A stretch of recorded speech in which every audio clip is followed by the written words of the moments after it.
Seattle. Top two, Ryan Franklin facing Mike Bordick with one on. It's already 2-0 Mariners, and Mike Cameron is a glove-struck baby. Oh, yeah.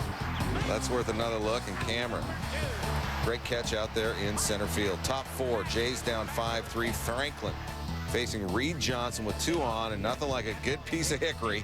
Johnson goes deep to left field, three-run shot, 7th of the season, and the Jays take a 6-5 lead. Now, after walking 3 straight Mariners to load the bases, Tanyan Sturtz snaps to it. Cameron. He's a voyeur. Next batter's Ben Davis, swing and sway like Sammy Kay. And then Ray Sanchez.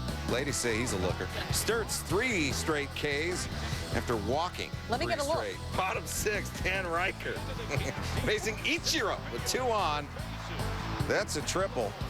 The Mariners 1 through 3 hitters. Ichiro, Wynn, and Boone went 8 for 14 with 9 RBI and 7 runs scored. And then Kasasaki, returning from the DL, say sayonara, getting Orlando Hudson to pop out, and the Mariners win it 13-6. Seattle has won 4 of its last 5. White Sox half game behind the Central leading Royals and back to face Anaheim. No score in the second. Benji Molina. Molina gets under it. Aaron Rowan goes back, and he's going back to the wall, and life's about timing. You know that? Scott Spezio has to go back to first. Aaron Rowan also went 1 for 3, hitting .276. Take another look. Sure, it's a top 10 nominee, and with good reason. Later in the second, Sox with 2 on. Sean Wooten up the middle. Wooten 3 for 3, hitting .269. Here comes Spezio. Rowan. Perfect bullet to the plate, nailing Spezio. Nice defensive inning for Aaron Rowan. Top of the 5th. Rowan now at the plate. That's going to third. Spezio, good stop down the line. Long throw, and he gets him. Another top 10 nominee in this highlight. We're tied in the 8th. Sox 1 on, nobody out. Tony Graffinino, the bunt.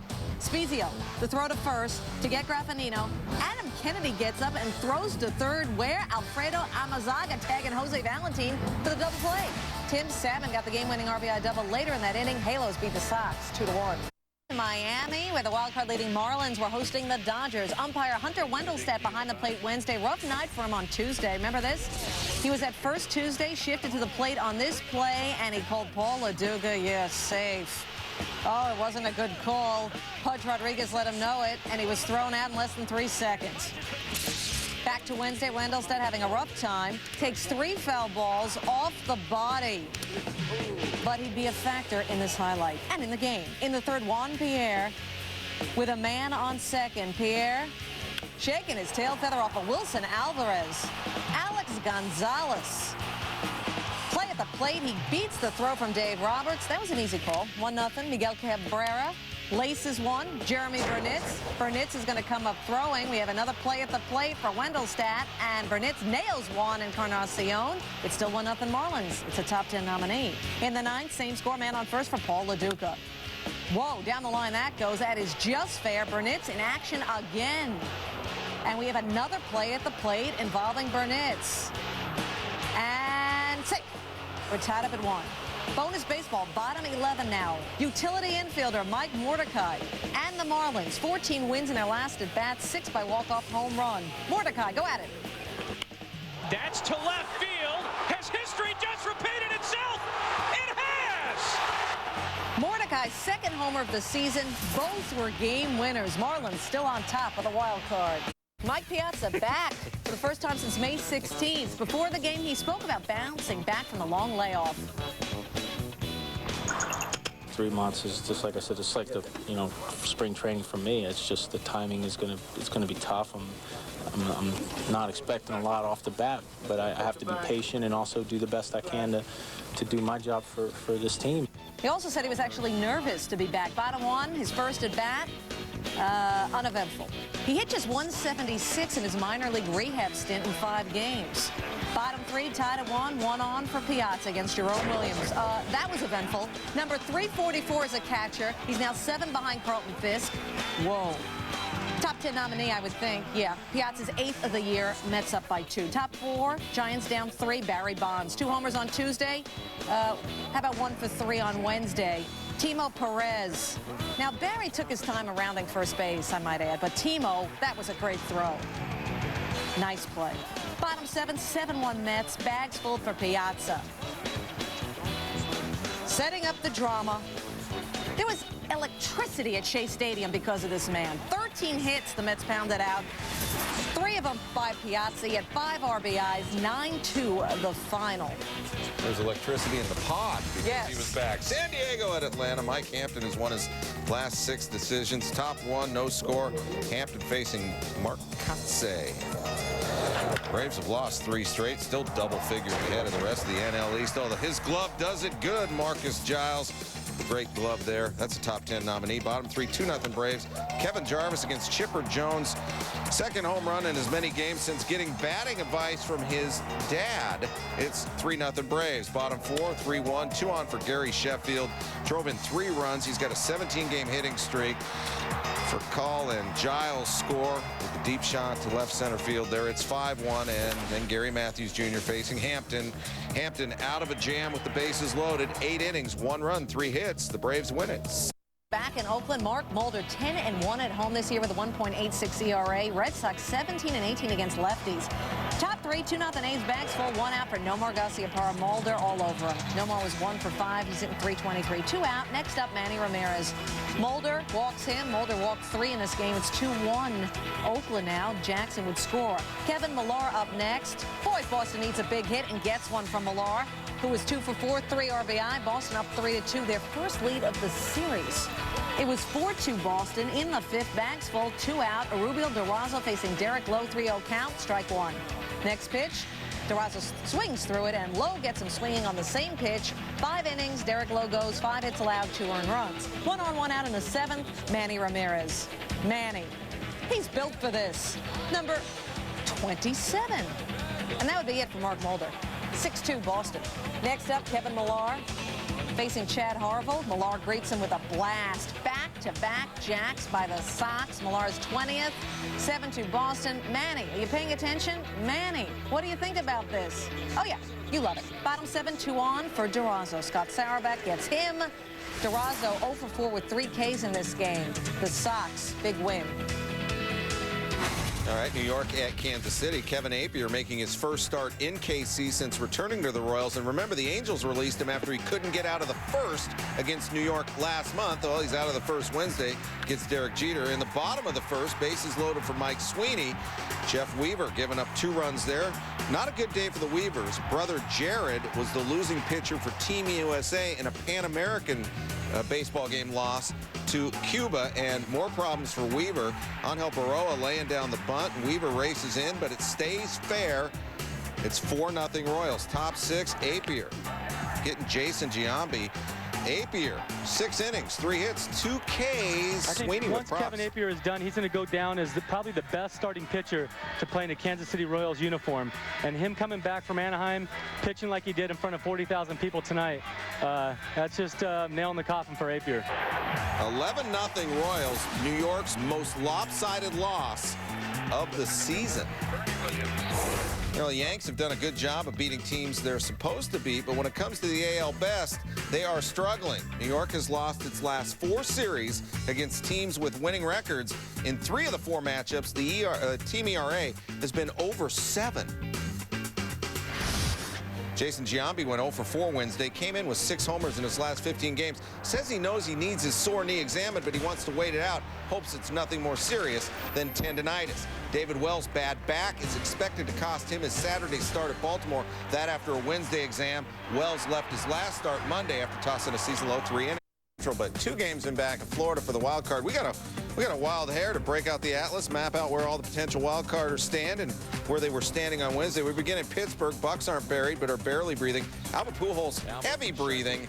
26-game hit streak, longest current in the majors, hitting .388 over that streak, but he's 0 for 1 after grounding out in his first AB. Top 4, Cards down 1 zip. Man on for Pujols is 105 ribs, second only in the NL to Preston Wilson. Nothing there. Slow roller, slow start. Top 6, 2-1 Bucks, and 2 on for Pujols, who's now 3 for 13 career against Brian Meadows. Home run number 34. Trails only Barry Bonds in that NL category. Hitting streak now at 27 straight. Cards lead 4-2, and that was a top 10 play nominee. Top 8, 4-3, more Pujols. No, how about more Jeff Rabelais? Dives the outfield grass, fires the first. Pujols goes 1 for 4. His average drops a point to 369. Top 9, Pirates are up 5-4. Man on second for Edgar Renteria. Now, Julian Tavares, not Mike Lincoln, in the ballgame for Lloyd McClendon, even though Tavares had already pitched 2 innings, didn't go to the closer, and this game is tied. Bottom 9, still 5s. Jason Kendall with 2 outs facing Pedro Borbon. Kendall keeping hope alive, shopping at the gap. He went 3 for 5 on the night, including the double with 2 out in the bottom of the 9th. First base open. Tony La Russa says close it. Orders the intentional walk to Brian Giles. And that's going to bring up Reggie Sanders, who had 22 RBI in his last 19 games. So La Russa from the dugout, orders another intentional walk. Loads the bases for Randall Simon, who's pinch hitting for Carlos Rivera. Simon, a lefty against Southpaw Bourbon. And on National Left-Handers Day, Simon gets the best of Bourbon, fighting off the 0-2 pitch for the game winner. 6-5 Pirates. Here's Peter Gammons on Albert. NL, a lot of race to run, but we continue our run with Chicago hosting Houston. Cubs 2.5 back in the Central leading Stros, and Houston lefty Jeremy Robertson trying to become the first rookie this season with 12 wins. Kenny Lofton trying for 24 steals this season. The Rook gets him another look. Lofton trying to catch Robertson napping. Lofton clearly unaware that Wednesday was National Left-Handers Day. Robertson makes him pay. 5th inning, 4-3 Astros. Dan Maselli in for Robertson with 2 on. And will Sammy Sosa answer the call of that young Cubs fan who is calling the shot? No. Sosa 0 for 4 with 3 whiffs, and the kid is crushed. Next batter, Moises Alou. The ball is crushed. Former Stro with 18 homers and 75 RBI. He had 15 homers and 61 RBI all of last season. 6-4 Cubs, and it was all bullpen after that. Joe Borowski pitched the 9th for his 22nd save and 26 chances. Gets Jeff Kent to fly out with 2 on, 2 out. Cubs now 1.5 back of Houston with the series finale set for Thursday. All right, so from Chicago to Montreal, the Expos and Rockies, both 5.5 out of the wild card. Hey, crazier things have happened. Power outage, 2nd inning at Olympic Stadium. During the delay, Youppi the mascot entertaining the fans. In the dusk, finally the lights come on. Time to play some ball, but the crowd was yelling, Youppi, Youppi. Oh, maybe they weren't. Brian Schneider with 2 on. Schneids. 7th homer of the year. The Expos win. The Rockies and NL worst 20-43 on the road. So now get a load of the wild card picture.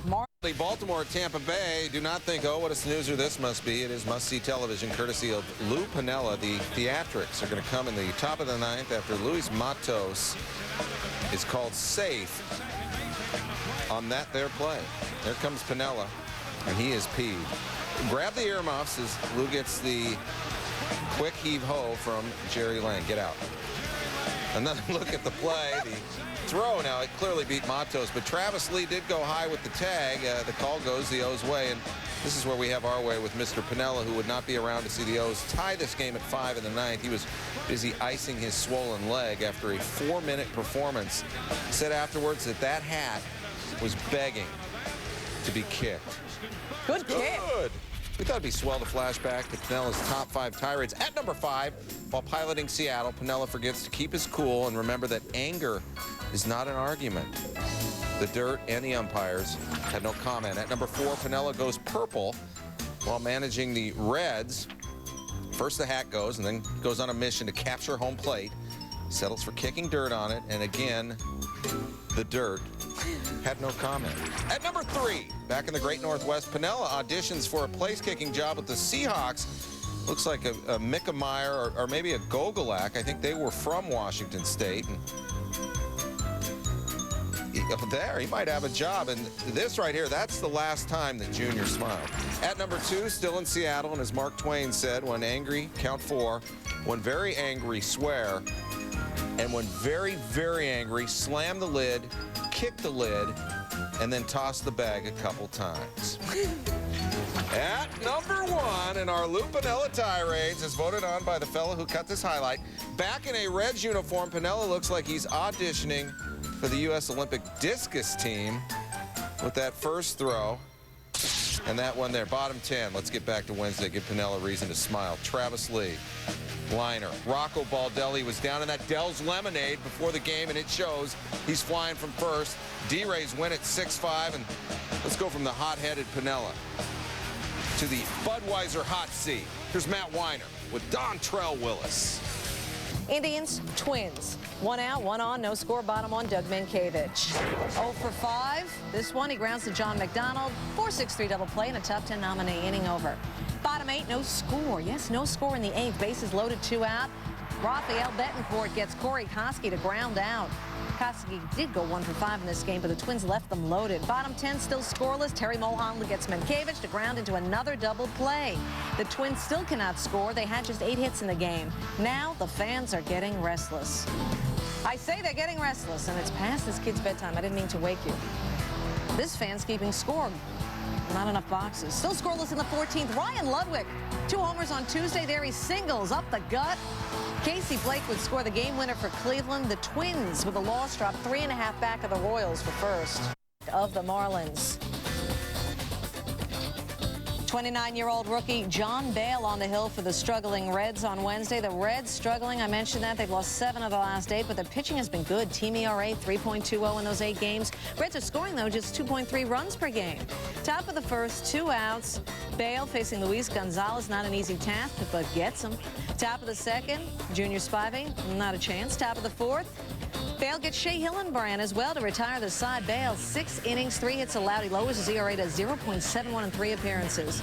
Ryan Wagner dealing. Shea Hillenbrand on the ground. Juan Castro, great stop. It's a top 10 nominee. Top of the 8th, we have a tie game. 1 on for Luis Gonzalez. Gonzalez 0 for 3 until that. A 2-run home run, number 21 for Gonzo. Diamondbacks beat the Reds for the 16th straight time. All right, the Marlins began the day 1/2 game better than Philly in the NL wildcard. Already showed you Florida winning. Let's show you Boa's boys in the outfield with Milwaukee visiting. And well, we're going to spot shadow that fella. He's playing Jim Thome's spot, first base. And in the bottom of the first, Jim Thome crushes a 3-run homer off Ben Sheets, who's big on the big league list for giving up big shots. Thome's 29th. It's 4-0. All right, let's go back to the fellas in the stands. And right with the arms up right there, well, he's got to be the catcher. That'd be Mike Lieberthal. And in the top of the 4th, Kevin Millwood on the mound. Scott Podsednik pops it up, and oh, this is top 10 nominee Lieberthal making the play. All right, let's go back to the fellas, and right there, yeah, you must be Pat Burrell. You're in left field. Burrell facing Sheets with 2 on 2 outs. He does not strike out. He strikes back. Singles to center. Bobby Abreu scores at 6-3. Abreu, 3 hits, 3 ribs, 3 runs scored. And, well, that's the Pat Burrell fella right there. Bottom 8, Thome, Mike DeJean. If some is good, more is better. His 2nd of the game. 4th time this season that Thome has hit 2 homers in a game, and nothing really says television like a home run hit chart. You can see that Thome, 12 to left, 5 to center, 13 to right. Even though I took the short bus to school, you add it all up. Did lucky. That equals 30. That's not what they called me. Fan representing Thome. He's celebrating, and so are the Phillies. They win it, 11-4.